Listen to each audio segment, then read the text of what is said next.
الحمد للہ رب العالمین والعاقبۃ للمتقین والصلاة والسلام علی سید الانبیاء والمرسلین وعلی آلہ واصحابہ الطیبین الطاہرین اما بعد فاعوذ باللہ من الشیطان الرجیم بسم اللہ الرحمن الرحیم والذین جاءوا من بعدهم یقولون ربنا اغفر لنا ولإخواننا الذین سبقونا بالایمان صدق اللہ العظیم۔ الصلاة والسلام علیک یا رسول اللہ،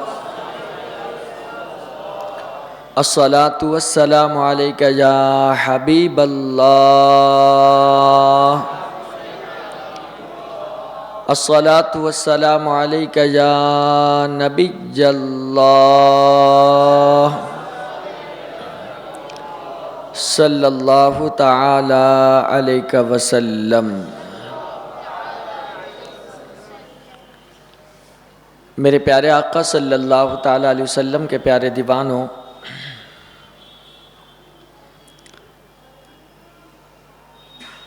گزشتہ ہفتے میں نے ایصال ثواب کے حوالے سے کچھ گفتگو کی تھی، اور آج یہ اس کا دوسرا پارٹ ہوگا، دوسرا حصہ ہوگا، اور اسی ایصال ثواب کے حوالے سے آج بھی میں کچھ باتیں آپ کے سماعتوں کے حوالے کرنے کی کوشش کروں گا۔ اگر گزشتہ درس میں، پروگرام میں اگر آپ نے شرکت کی تھی تو یہ بات آپ کو بالکل واضح طور پر یہ بات معلوم ہو گئی ہوگی کہ ایصال ثواب کس کو کہتے ہیں۔ ایصال یہ وصل سے بنا ہوا ہے،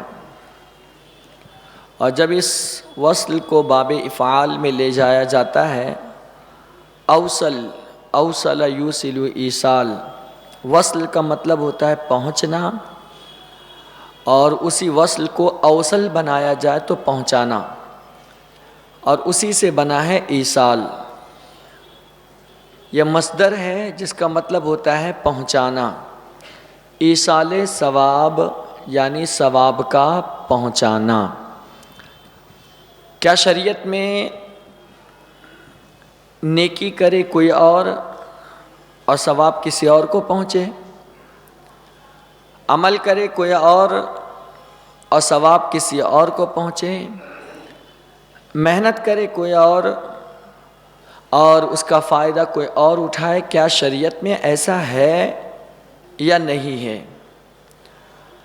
تو دیکھیے، اس سلسلے میں معاملہ یہ ہے کہ اللہ تعالیٰ نے قرآن مقدس میں یہ ارشاد فرمایا ہے، والذین جاؤوا من بعدہم، جو لوگ ان کے بعد آئے، یقولون، وہ کہتے ہیں، ربنا اغفر لنا، اے ہمارے رب ہماری بخشش فرما، وَلِإِخْوَانِنَا الَّذِينَ سَبَقُونَا بِالْإِيمَانِ، اور ہمارے ان بھائیوں کی بھی بخشش فرما جو ہم سے پہلے جا چکے ہیں۔ یعنی یہ کہ اگر کوئی شخص اپنے کسی مرحوم کے لیے دعا کرتا ہے تو اس دعا کا ثواب اس مرحوم کو پہنچتا ہے، اس کا فائدہ جو ہے مرحوم کو جا کر کے ملتا ہے۔ اس سلسلے میں اہل سنت کی عظیم ترین کتاب شرح عقائد نصفی، جو بہت معتبر ترین کتاب ہے، یہ درسیات میں پڑھائی بھی جاتی ہے، اس میں اس کے صفحہ نمبر 162 پر ہمارا عقیدہ پیش کیا گیا اہل سنت کا، اور فرمایا، وفی دعاء الاحیات للاموات وصدقتهم ای صدقت الاحیاء عنہم ای عن الاموات نفع لهم ای للاموات، فرمایا مردوں کے لیے زندوں کی دعا اور مردوں کی طرف سے ان کے صدقات مردوں کا نفع ہوا کرتا ہے.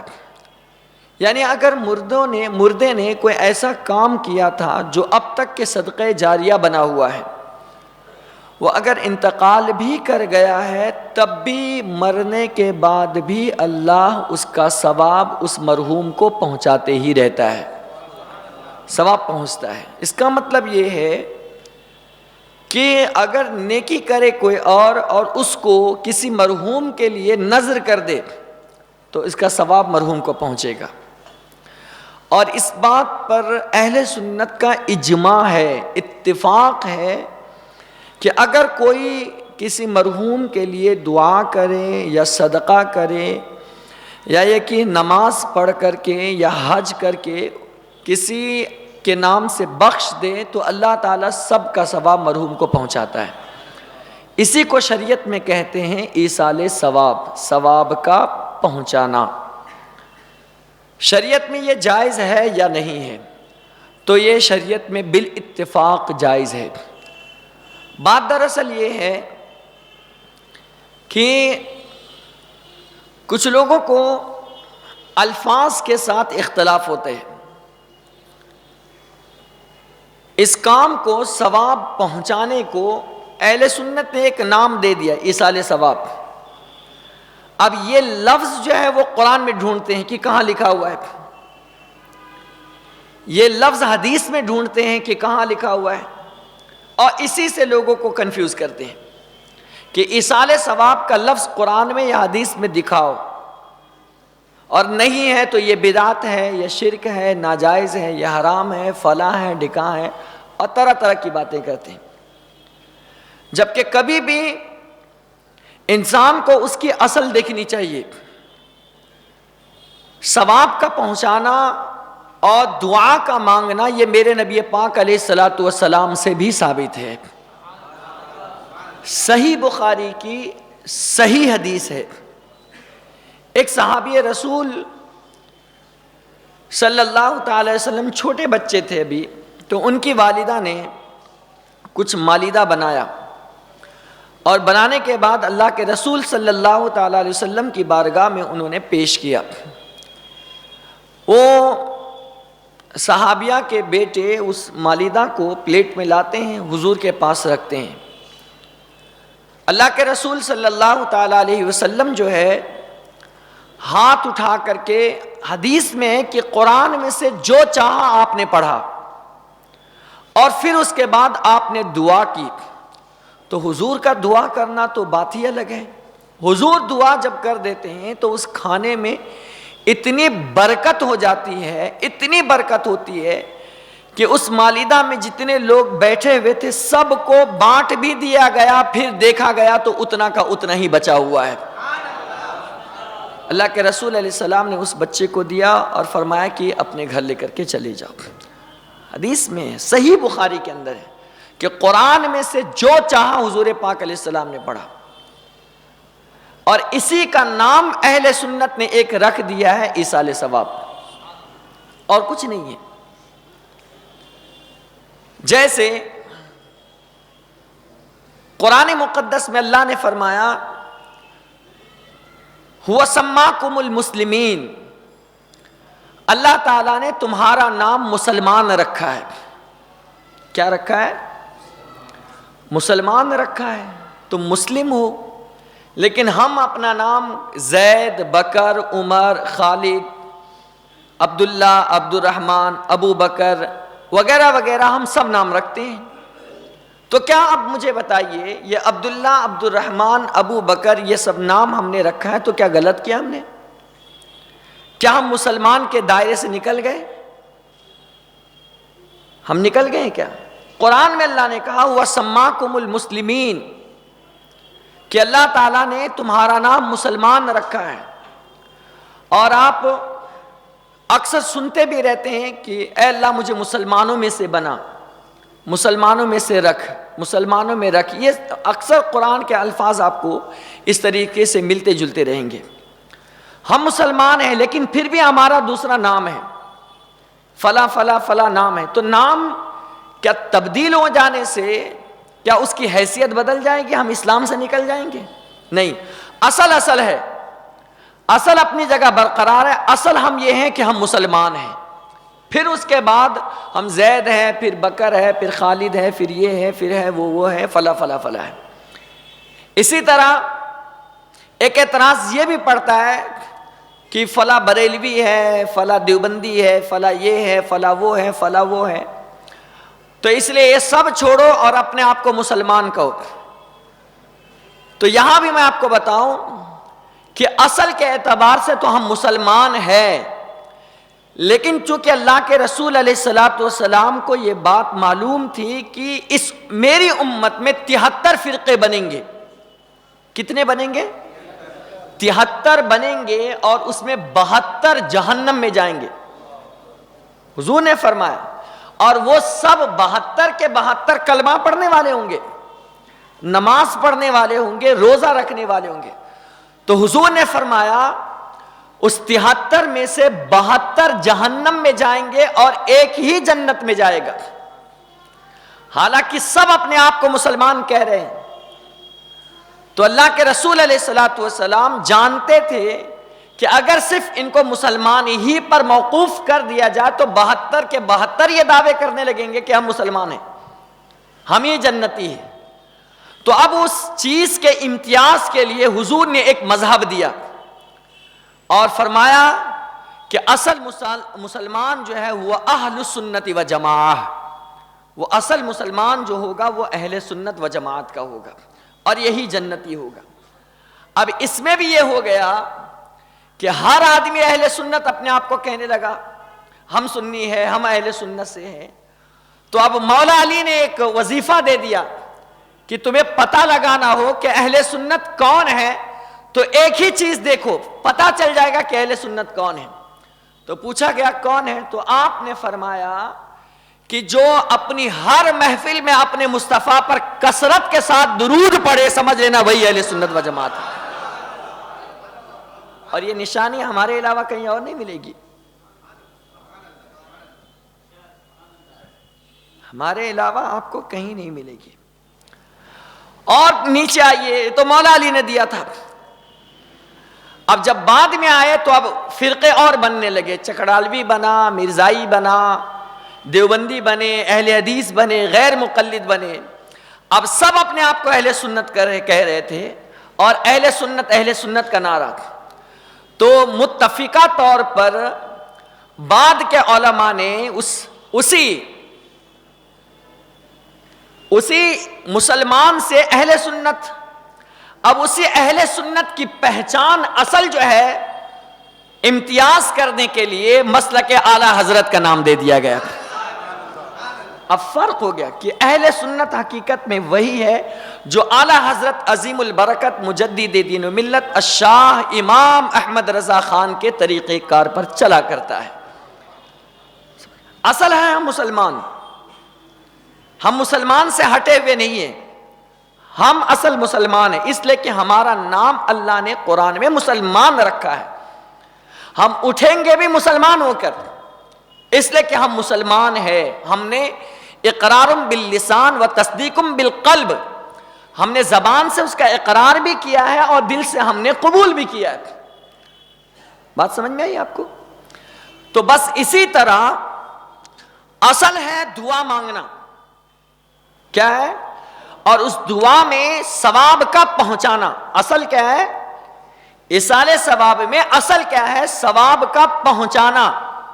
آپ وہ حج کر کے بھی کر سکتے ہو، نفل نماز پڑھ کر کے بھی آپ کر سکتے ہو، آپ دعا کر کے بھی کر سکتے ہو، کنواں کھدوا کر کے بھی آپ کر سکتے ہو، کسی کو پانی پلا کر کے بھی آپ کر سکتے ہو، مسجد بنا کر کے بھی آپ کر سکتے ہو، مدرسہ بنا کر کے بھی آپ کر سکتے ہو، کسی راستے سے کوئی کچرا اٹھا دیا، اس کا ثواب کسی کے نام کر دیا، آپ اس طرح بھی کر سکتے ہو، کسی کو اپنی گاڑی پر بٹھا کر کے آپ اسے سفر پر کرا رہے ہو اور اس کا ثواب کسی اور کو پہنچا دیا، یہ بھی آپ کر سکتے ہو۔ آپ جس طرح چاہیں آپ اس طرح ثواب پہنچا سکتے ہیں۔ بلکہ حدیث ہے، صحیح مسلم کی حدیث، حضرت سعد نے تو یہی کہا تھا نا کہ یا رسول اللہ میں اپنی ماں کے لیے کیا کام کروں، کون سا ایسا صدقہ کروں جس کا ثواب میری ماں کو پہنچتا رہے. تو اللہ کے رسول نے فرمایا کہ کنواں کھدوا دے. تو انہوں نے کنواں کھدوائی اور کہا کہ اس کا ثواب جو ہے سعد کی ماں کو ہے. تو اس کنویں کا ثواب جتنے لوگ پانی پیتے تھے سب کا ثواب حضرت سعد کی والدہ کو پہنچتا تھا. تو اصل کیا ہے؟ ثواب کا پہنچانا. اور یہ قرآن سے بھی ثابت ہے، حدیث سے بھی ثابت ہے، صحابہ سے بھی ثابت ہے، بلکہ سب سے ثابت ہے. صرف نام بدل گیا. نام ہم نے اس کا ایک رکھ دیا ایصال ثواب. کیا رکھ دیا؟ کام وہی ہے ثواب کا پہنچانا، لیکن ایک ٹائٹل ہم نے دے دی ایصال ثواب. سمجھ رہے؟ اب یہ لفظ وہ ڈھونڈتے ہیں کہ قرآن میں ایصال ثواب دکھاؤ، تو یہ تو بیوقوفی ہے، یہ تو جہالت ہے اور اس کے علاوہ کچھ نہیں ہے. میں قرآن میں کوئی لفظ اگر آپ کو نہ ملے لیکن اس کا معنی آپ کو سمجھ میں آ رہا ہے تو آپ کیا کریں گے؟ معنی دیکھ کر اپنا کام تمام کریں گے کہ نہیں، کہ بلا وجہ حجت کرتے رہیں گے؟ بہت سارے لوگ تو ایسے بیچارے کم سمجھ کے ہوتے ہیں کہ کہتے ہیں کہ جس کھانے پر فاتحہ پڑھ دی جائے وہ کھانا حرام ہو جاتا ہے. اتنی بڑی بات وہ کہہ دیتے ہیں. اگر واقعی یہ بات ہے کہ فاتحہ پڑھ دینے سے کھانا حرام ہو جاتا ہے تو میں یہیں سے فاتحہ پڑھتا ہوں، یا اللہ پوری دنیا میں جتنے بھی کھانے ہیں، اناج ہے، چاول ہے، دانے ہیں، بلکہ اس کے گھر کے جتنے پیسے ہیں میں سب پر یہیں سے فاتحہ پڑھ رہا ہوں. میں یہیں سے فاتحہ پڑھ رہا ہوں. اللہ پوری دنیا کے سارے کھانے پر میں فاتحہ پڑھتا ہوں، فلاں کے نام سے اللہ تو قبول فرما لے. اب اس سے کہو کہ کوئی کھانا نہ کھائے اس لیے کہ میں نے سب پہ فاتحہ پڑھ دیا. یہ بیوقوفی والی بات ہے. ایک دم سمپل سی بات آپ کو میں بتاؤں. جو آپ کھانا کھاتے ہیں نا نارمل، اگر اس کھانے کی شروعات میں اگر آپ بسم اللہ الرحمن الرحیم نہ پڑھے، صرف بسم اللہ نہ پڑھے، تو اس کھانے میں آپ کے ساتھ شیطان شریک ہو جائے گا. ہے یا نہیں؟ یہ تو پتہ ہے نا. آخر کیوں؟ اس بسم اللہ میں کیا ہے کہ شیطان ہمارے ساتھ شریک نہیں ہو پا رہا ہے؟ تو لوگ کہیں گے وہ اللہ کا کلام ہے، اس میں اللہ کا نام ہے. جب کھانے پر اللہ کا نام لو تو شیطان قریب نہیں آتا ہے. تو اس سے پوچھئے کہ ایصال ثواب میں جب فاتحہ کرتے ہیں تو کس کا نام لیا جاتا ہے؟ قرآن ہی تو پڑھا جاتا ہے.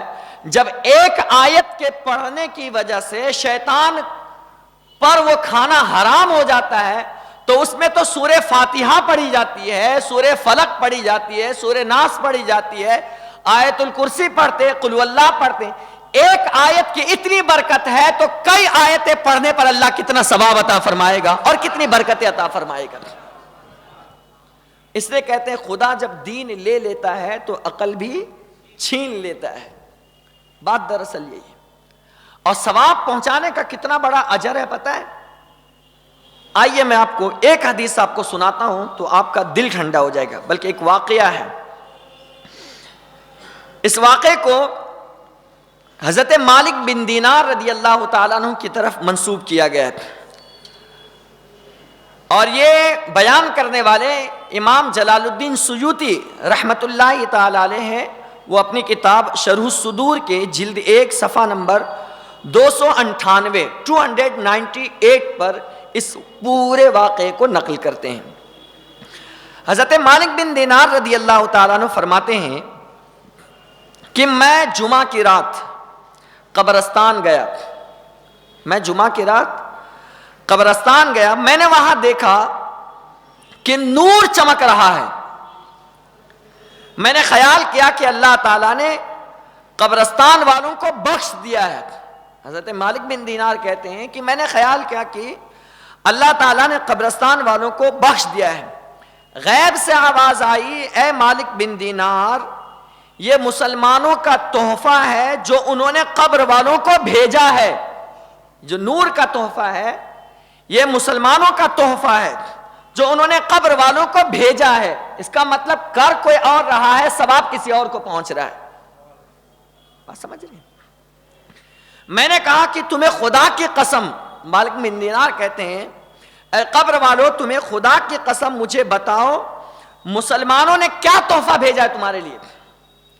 تو اس نے کہا رجل من المؤمنین قام فی هذه الليلة فاسبغ الوضوء وصلى ركعتين وقرأ فيهما الفاتحة الكتاب وقل يا أيها الكافرون وقل هو الله أحد وقال اللهم إني قد وهبت ثوابها لأهل المقابر من المؤمنين فأدخل الله علينا الضياء والنور والفسحة والسرور في المشرق والمغرب. تو قبر والے کہتے ہیں ایک مومن مرد نے اس رات کو قیام کیا تو اس نے وضو کر کے 2 رکعتیں پڑھی. 2 رکعتیں پڑھی. پہلی رکعت میں سورہ فاتحہ کے بعد سورۃ الکافرون یعنی قل یا ایھا الکافرون، اور دوسری رکعت میں سورہ اخلاص یعنی قل هو اللہ شریف. پہلی رکعت میں الحمد شریف اور قل یا ایھا الکافرون، دوسری رکعت میں الحمد شریف اور قل هو اللہ احد. اور پڑھنے کے بعد دعا کی اللہم انی قد وہبت ثوابها لأہل المقابر، کہ اے اللہ اس نماز کا ثواب میں نے ان تمام قبر والے مومنین کو بخش دیا. ایک شخص نے 2 رکعت نماز پڑھی اور پڑھنے کے بعد بخش دیا. اس کی وجہ سے اللہ تعالیٰ نے ہم پر روشنی اور نور بھیجا اور ہماری قبروں میں کشادگی اور فرحت پیدا فرما دی اللہ تعالیٰ نے. حضرت مالک بن دینار کہتے ہیں کہ جب میں نے یہ سنی تو جملے سنیے حضرت مالک بن دینار کے، فلم ازل اقرأهما فی کل لیلۃ جمعہ فرأیت النبی صلی اللہ علیہ وسلم فی منامی یقول لی یا مالک ابن دینار قد غفر اللہ لک بعدد النور الذی ادھیتہ الی امتی ولک ثواب ذلک ثم قال لی وبنى اللہ لک بیتا فی الجنة فی قصر یقال له المنیف قلت وما المنیف قال المطل على اہل الجنہ. اب سنیے حضرت اردو میں حضرت مالک بن دینار کا جملہ.